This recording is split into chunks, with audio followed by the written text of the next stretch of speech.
안녕하세요, 뉴스반장입니다. 2년여간 질질 끌어오며 존버한 한동훈 검사장, 결국 검언유착 사건의 면죄부를 받아내는데 성공했는데요. 이런 자가 대한민국의 법과 정의를 집행하는 검사라는 사실이 더욱더 놀라울 수밖에 없습니다.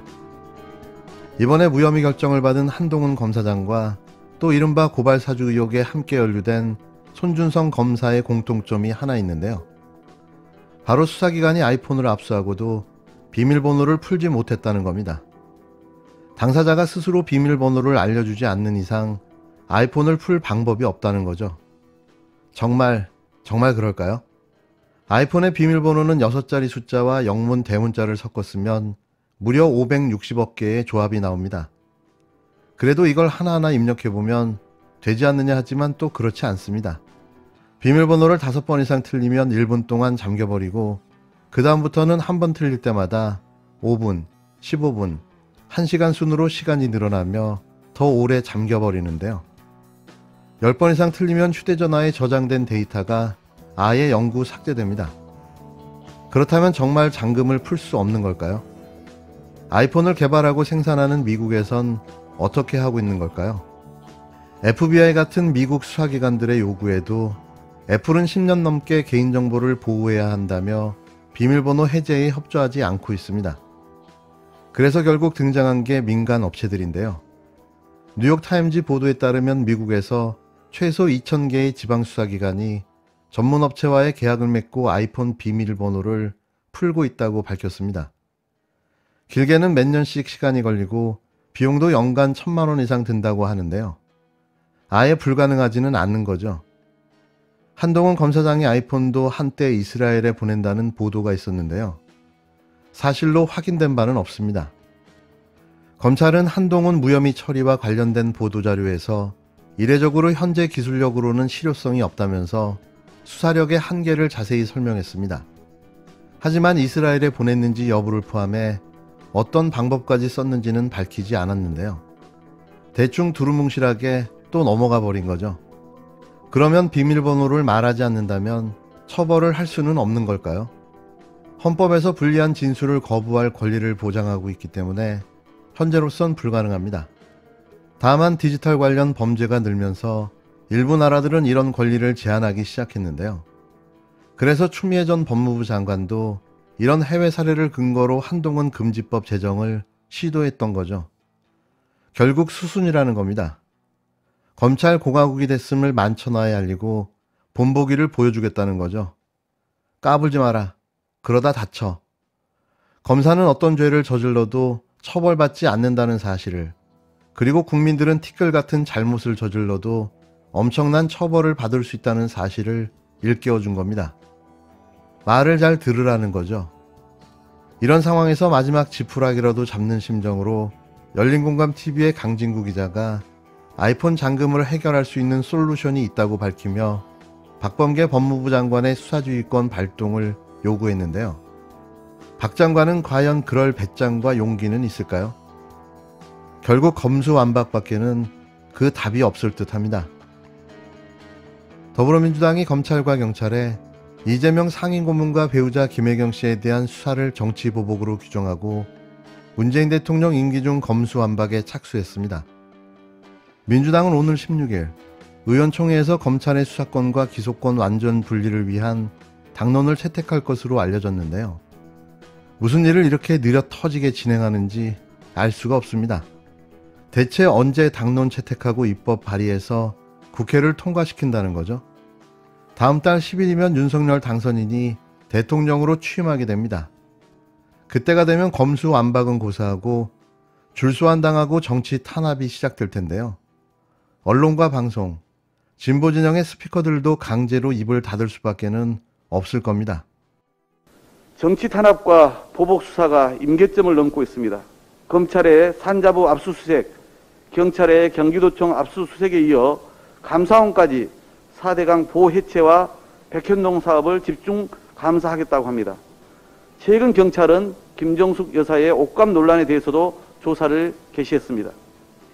대선이 끝나고 나서 30일 동안 문재인 정부와 이재명 상임고문을 향해 벌어진 일들입니다.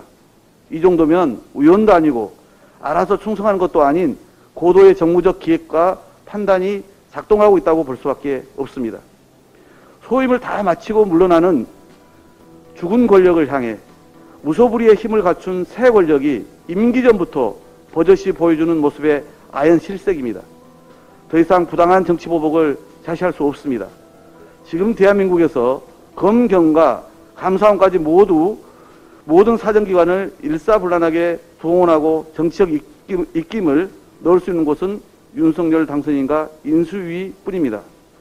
윤석열 당선인은 지금 벌어지고 있는 사정기관의 경쟁적인 정치 탄압과 보복 수사에 대해 명백히 입장을 밝히고 부당한 보복 행위는 당장 중단시켜야 합니다. 우리 민주당은 국회 차원 대응은 물론 모든 당력을 총집중해 정치 탄압과 정치 보복은 반드시 막아내겠습니다.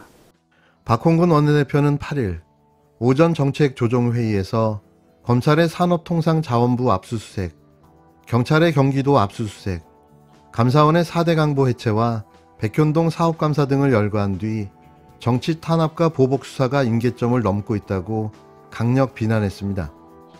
그는 이 정도면 우연도 아니고 알아서 충성하는 것도 아닌 고도의 정무적 기획과 판단이 작동하고 있다고 볼 수밖에 없다며 소임을 다 마치고 물러나는 죽은 권력을 향해 무소불위의 힘을 갖춘 새 권력이 임기 전부터 버젓이 보여주는 모습에 아연실색이다. 더 이상 부당한 정치 보복을 좌시할 수 없다고 밝혔는데요. 그는 지금 대한민국에서 검경과 감사원까지 모든 사정기관을 일사불란하게 동원하고 정치적 입김을 넣을 수 있는 곳은 윤 당선인과 인수위뿐이라며 윤 당선인은 지금 벌어지는 사정기관의 경쟁적 정치 탄압과 보복 수사에 대해 명백히 입장을 밝히고 부당한 보복 행위를 당장 중단시켜야 한다고 요구했습니다.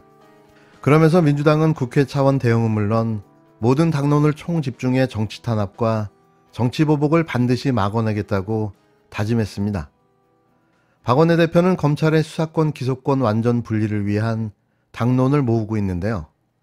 지난 5일 정책의원총회에서 검수완박을 공식화했고 6일 법조인 출신 의원 간담회, 7일 희망의원 대상 간담회, 8일 3선 이상 중진 간담회를 열었습니다. 그나마 민주당 지도부 중 가장 적극적으로 검찰개혁 논의를 하고 있는데요. 이에 16일 의총에서 취합한 의견을 보고한 뒤 당론 채택 절차를 밟을 예정입니다. 민주당 출신 박병석 국회의장은 7일 국회 법사위원회 소속 박성준 민주당 의원을 기획재정위원회로 옮기고 민주당 출신 무소속 양양자 의원을 법사위에 배치하는 사보임을 결정했는데요. 국힘당은 민주당이 문 대통령 임기 중 검수완박을 위한 안건조정위원회를 무력화했다고 비난하고 나섰습니다.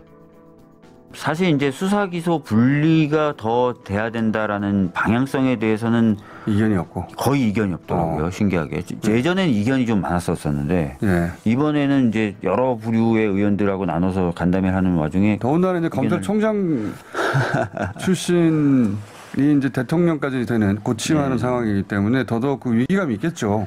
그래서 그런 부분에 대한 이견은 거의 없고요. 근데 방금 말씀하셨던 것처럼 그러면 방법론에 있어서 떼낸 거를 어디다 또는 떼낼 때 100%냐 아니면 뭔가 필요한 영역은 남겨두냐 이런 정도의 그게 다음 주 화요일 12일 날 의총에서 결정이 되는 겁니까? 의총에서 아마 결정을 하려고 할 건데요. 당론으로. 네, 그래서 지금 원내대표 중심으로 계속해서 간담회를 갖고 있는 건데 그렇게 될 가능성이 매우 높아 보입니다. 그러면 12일 날 그게 당론으로 결정되면 그로부터 문재인 대통령 임기 내에 가능하겠는가 이런 얘기들 물리적으로 많이 하잖아요. 왜냐하면 윤석열 정부가 출범하게 되면 거의 100% 거부권을 행사할 것이고 거부권 행사하면 국회로 되돌아온 다음에 200석이 필요하니 그거는 이제 물 건너가게 되는 거니까 그게 가능합니까? 문 대통령 임기 내에?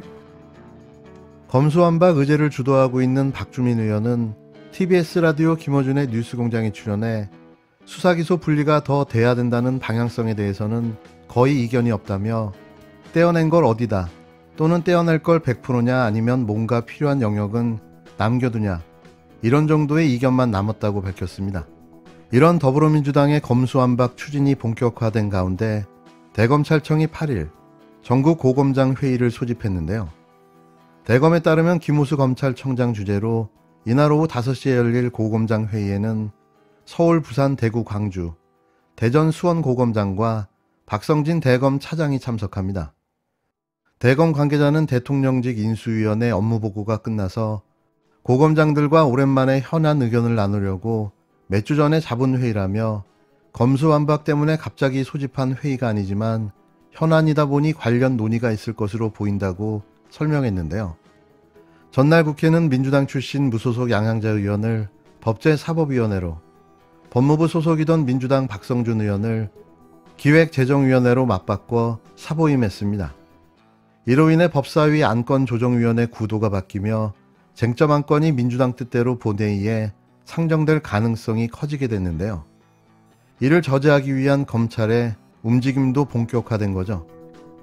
이를 두고 대검 주무과장이 김호수 청장의 승인하에 이 법안의 심의 절차가 과연 우리 헌법과 국회법이 용인한 것인가라는 비판을 검찰 내부망에 게시하고 일선 검사들의 반발 입장문이 잇따르는 등 검찰은 격양된 상태인데요. 죽어도 자신들의 기득권과 권력을 빼앗기고 싶지 않다는 거죠. 진작에 끝을 봤어야 할 검찰개혁이 아직도 이 모양 이 꼬라지를 하고 있습니다. 끼케야 공무원 나부랭이들이 어찌 한 국가를 지 마음대로 주무르려 하는 걸까요? 이번엔 반드시 끝을 봐야 합니다.